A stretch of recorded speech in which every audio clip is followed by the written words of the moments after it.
कसं वाटलं? प्रसन्न वाटलं ना? सोन्याचं घुंगरू गोपणीला बाळू मामा राखणीला गुलाबी गुलाबी मामाचा फेटा हाती काठी पाठी गोरी शोभे धनगर मोठा गुलाबी गुलाबी मामाचा फेटा सोन्याचं घुंगरू गोपणीला बाळू मामा राखणीला बाळू मामा राखणीला ज्याचा राखणदारच बाळूमामा असेल त्याला कोणतं भीती असेल का? कोणतंच भय अजिबात नाही. आपण निरूपणाकडे ओढणार आहोत. फक्त 10 मिनिटं सगळ्यांनी लक्ष द्यायचंय. सुंदर असा हा सोहळा ज्या भगवंताच्या अस्तित्वामुळं ज्यानं आपलं अस्तित्व निर्माण केलं त्याला कधी विसरायचं नाही बरं का. काय माणूस नको ती गोष्ट विसरत नाही. भगवंताला विसरू नका म्हटलंय पण माणूस तो रोज विसरतो. आणि जी गोष्ट विसरा, काम क्रोध सोडा, लोभ सोडा, संसार विसरा, पण आम्ही ते सोडायला तयार. आज प्रत्येकाला वाटतं ना माझं नाव मोठं असावं.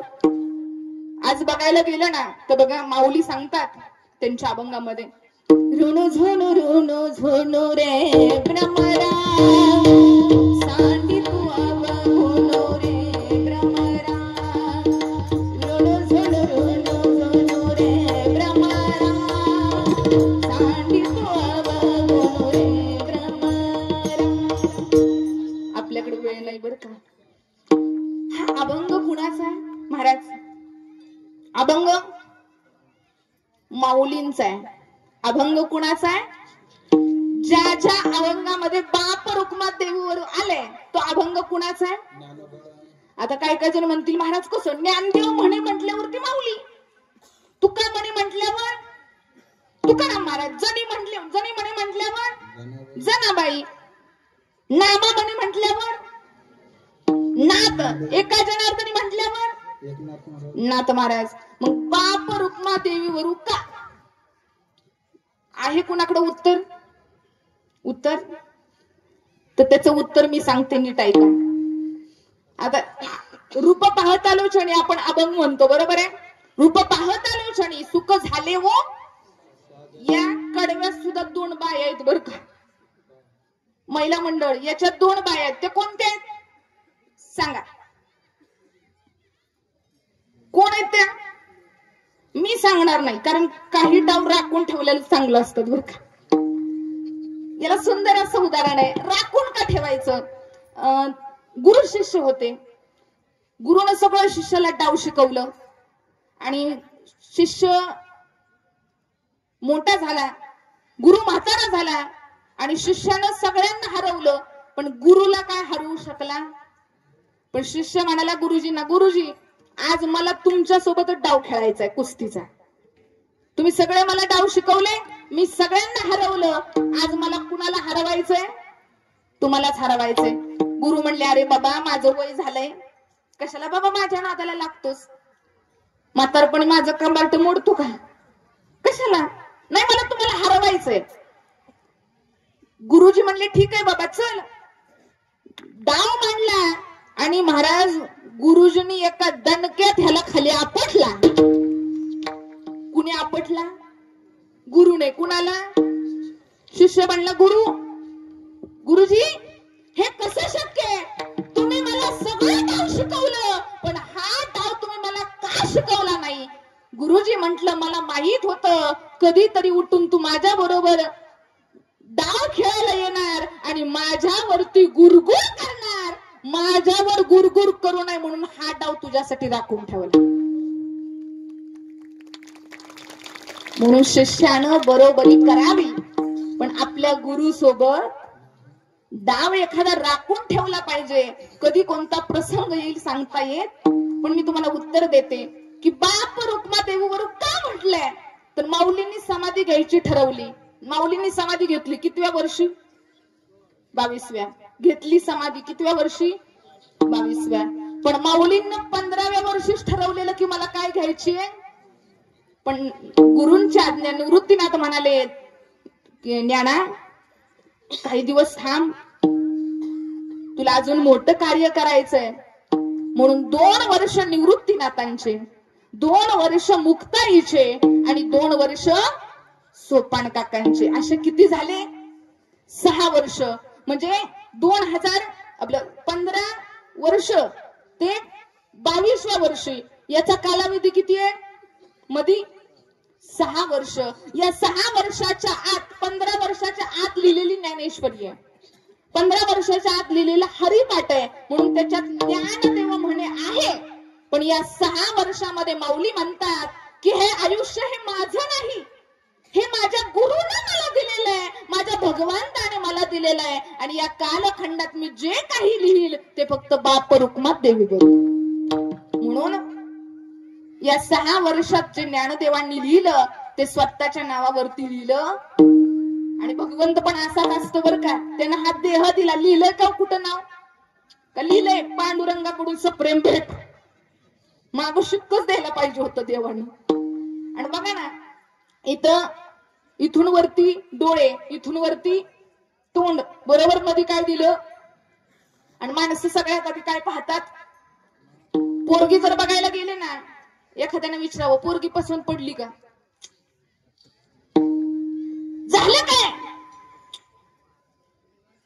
पोरगी दिसाय चांगली नाही, दिसाय चांगली आहे पण तिच्या नाकावरूनच बुलडोजर गेलाय. नाकच नाही, आणि नाक नसेल तर ती दिसायला कसं दिसतंय? चांगलं दिसत नाही, नाक नाही. मग हे नाक देवाना असं माग दिलं असतं तर असा घास घेऊन असं खावा लागला असता वास. आणि कान जर देवाने घुटण्याला दिला असता ना गोटा, तर महाराज एखादं म्हणलं असतं मला तुझ्या कानात काहीतरी सांगायचं, असं म्हणावं लागलं असतं, सांग.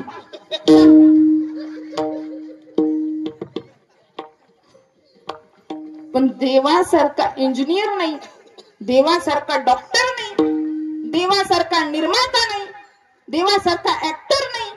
सगळी कार्य देव बरोबर महाराज काय करतो? लगेच महाराज संदेश येतो की हे बरोबर. आणि आम्ही महाराज देवाने हा देह दिला, कुठं नाव लावलं का दादा? कुठं नाव दिलं? नाही दिलं. पण आम्ही महाराज मंदिरामध्ये एकच 600 रुपयाचा फॅन द्यावा, त्याच्या सुद्धा आमच्या 3 खानदानांची नाव. एका पानावर नामदेव तुकाराम सोपान, नामदेव तुकाराम सोपान. फॅन चालू केला की 3 खानदान फिरते ती, नामदेव तुकाराम सोपान, नामदेव. किती रुपयाचा फॅन आहे? किती? 600 रुपयाचा.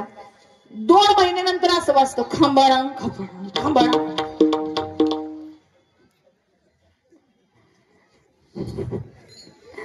परत 4 महिने झाले की असं वाटतं घुम घुम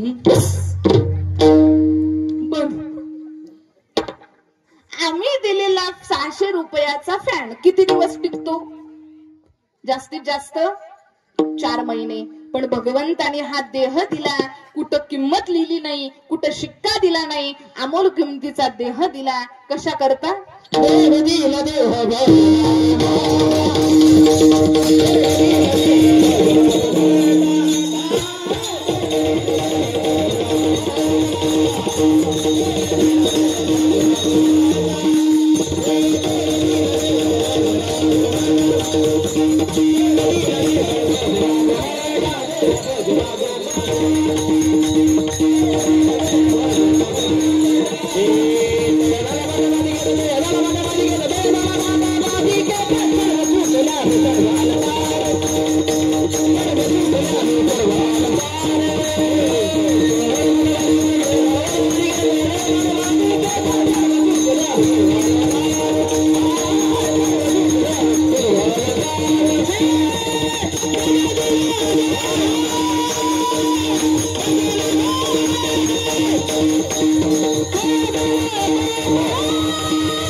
भजन गोमटा.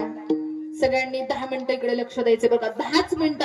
आता अभंग सोडवणं तर महत्वाचं आणि मला वाटतंय नंतर प्रवचन आहे, तर सगळ्यांनी थोडं सहकार्य करा. 10च मिनिटं मी तुमचा घेणार आहे. 10 मिनिटात आपण निरूपणाकडे जातोय. 10 मिनिटांमध्ये सगळ्यांनी इकडे लक्ष द्यायचंय की जाता जाता अभंग कीर्तनाचा कोणता आहे